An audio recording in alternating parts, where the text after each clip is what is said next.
Good to meet you. I was asked to say something about investing in justice innovation and justice innovation in general. So it's a pleasure that you give me this floor. I'll speak slowly. If there is a need for translation here and there, I'll be assuming that that happens. So I am being heard right now, right? Yes. Okay. Okay. Good to meet you. I'll say something about HiiL in general, what we're working on, but also about how we look at the market of legal and justice innovation and the market in Ukraine more specifically. HiiL is a foundation think tank based in The Hague, Netherlands, working globally on justice innovation, legal tech, and I'm the head of the Justice Accelerator within HiiL. The reason why this organization was founded 10 years ago was because there's not enough innovation happening in the justice space. Legal sector is not good at providing access to justice to enough people. There's a lot of services for lawyers or governments, but not always enough services for the people that actually need justice. HiiL has just completed a justice needs survey in Ukraine that also showed that many people, almost half of the people, feel that they can't really rely on the justice system. They feel they don't really go to court, they don't go to lawyers. There is a lot of people being passive or becoming passive because they don't trust the system anymore. So there's a great opportunity for new initiatives from the governments, from law firms, but also other private initiatives, startups to really do something about that. And at HiiL, we look at around 500 legal tech, justice, innovations, and startups every year to see what the innovations are that can really make a difference in access to justice. So it's things like mobile phone apps that help you get a lawyer immediately, or an online platform to help you get a divorce online, things that tackle corruption. It's a wide range of tools and procedures that can really help bring access to justice. I'm the head of the accelerator team in The Hague. We have around 10 people, staff. We have one agent in Ukraine, but also in some other emerging markets like Nigeria, like South Africa, like Kenya. We are focused on trying to find the interesting startups. In the next years, we have $800,000 in seed funding for the next 2 years allocated to invest in at least around 30 startups in the context of legal tech, and we've been doing this for quite a while. We started handing out an Innovating Justice Award, but now we are more and more an accelerator. So we are providing seed funding, giving training, providing mentorship, looking at validating the business model, connecting to technology partners, connecting to other partners to make a few startups really grow and make a difference. Ukraine is a market I personally find also very fascinating. You're very familiar with it, but it is a mixture of a lot of need for justice reform, almost a movement for justice reform, a lot of young legal graduates that don't find a job or struggle to find a job in a system that is there, a lot of great IT people, and great motivated young people that want to make a difference. And you are a country that is really in between East and West. So being pushed to get better at everything you do. So it's a very interesting market, and I also feel that if we can make a difference in Ukraine, then we can make a difference in around the world. So we've had an Innovating Justice Boost Camp this year. We looked at more than 30 innovations from Ukraine, selected 7. We have invited Valentin from Legal Alarm to The Hague, but we're probably going to invest in a few more. We'll announce that in the months to come.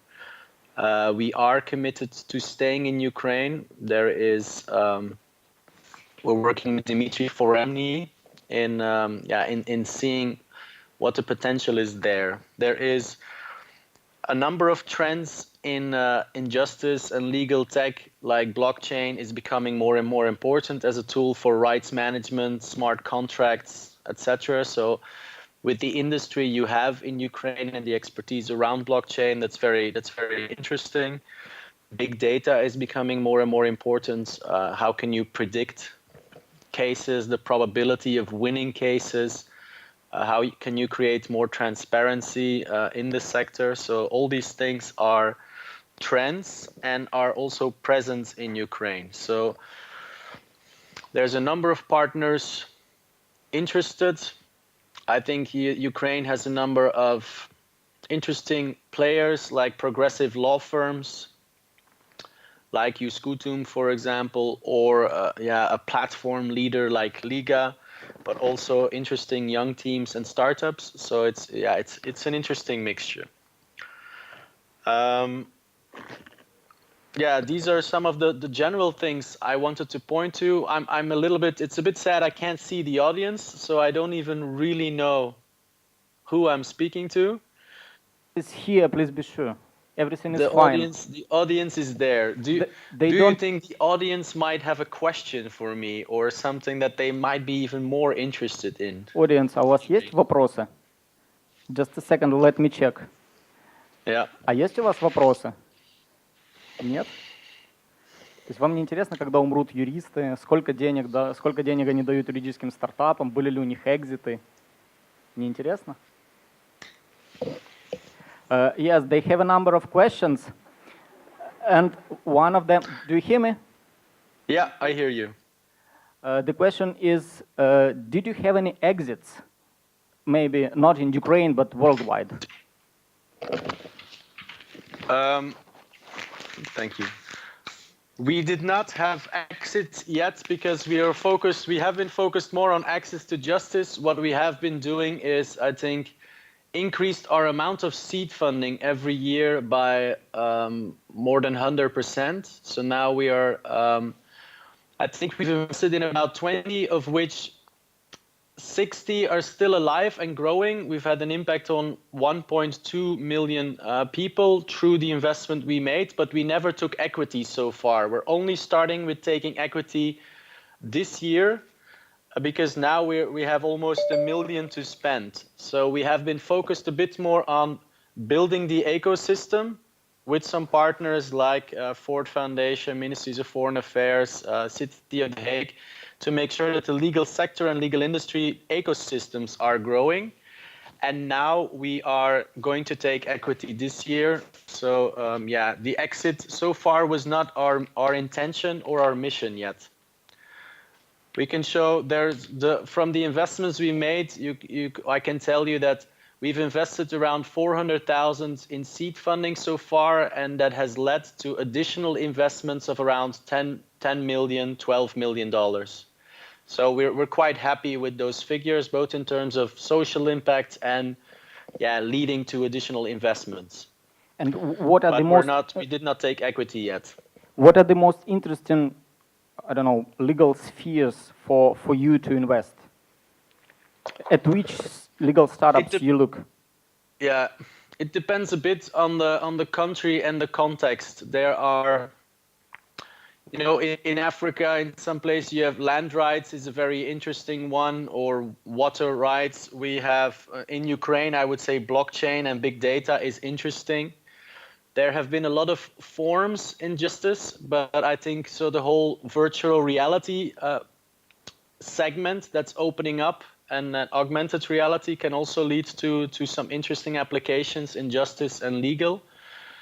These are the things we find interesting, but it depends. There are a simple Legal Zoom, for example, is a partner of us, and they're valued at more than $500 million now in the US, just by providing people access to simple fixed price solutions to setting up a business for a fixed price or getting a will for a fixed price. So that's not rocket science, but it's a need for many people, and the market is huge because the simple platforms providing good fixed price solutions that are routine legal services. There's also a very big market still in a lot of industries or a lot of countries left.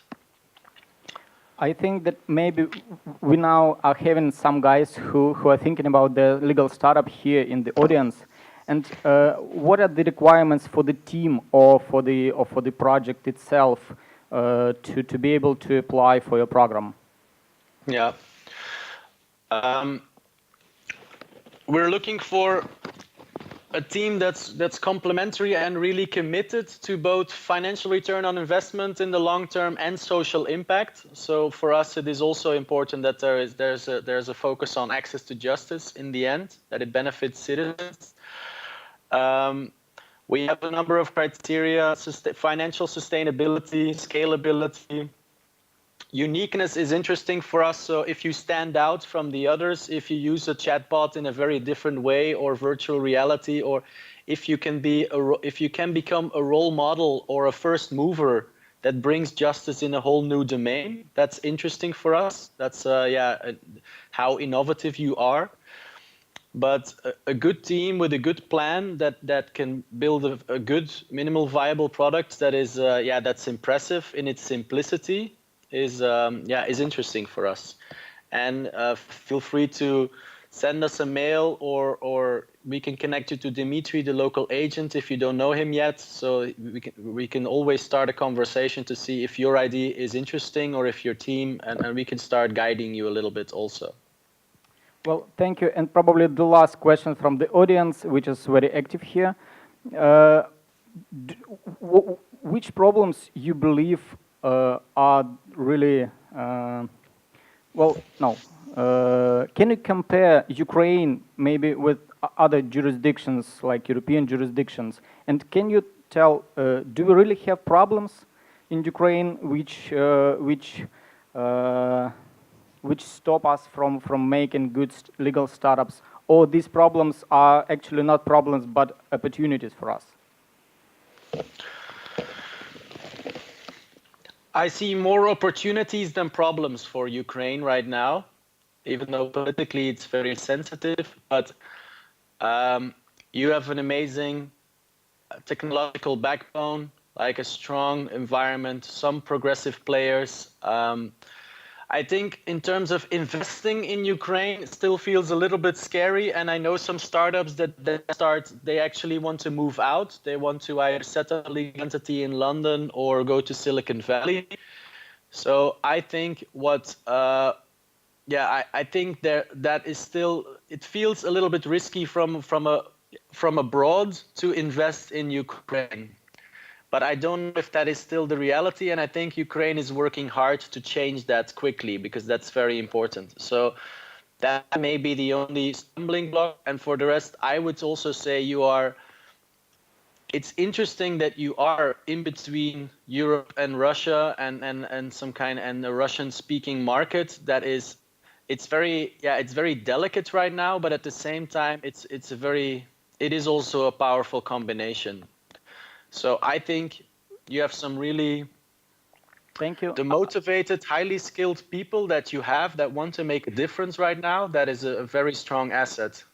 And I think it's also for many people, you don't have a choice anymore, I would say. So there is many countries where access to justice or justice reform is a luxury. But in Ukraine, I don't think it's a luxury right now. I think it's a necessity and an amazing opportunity.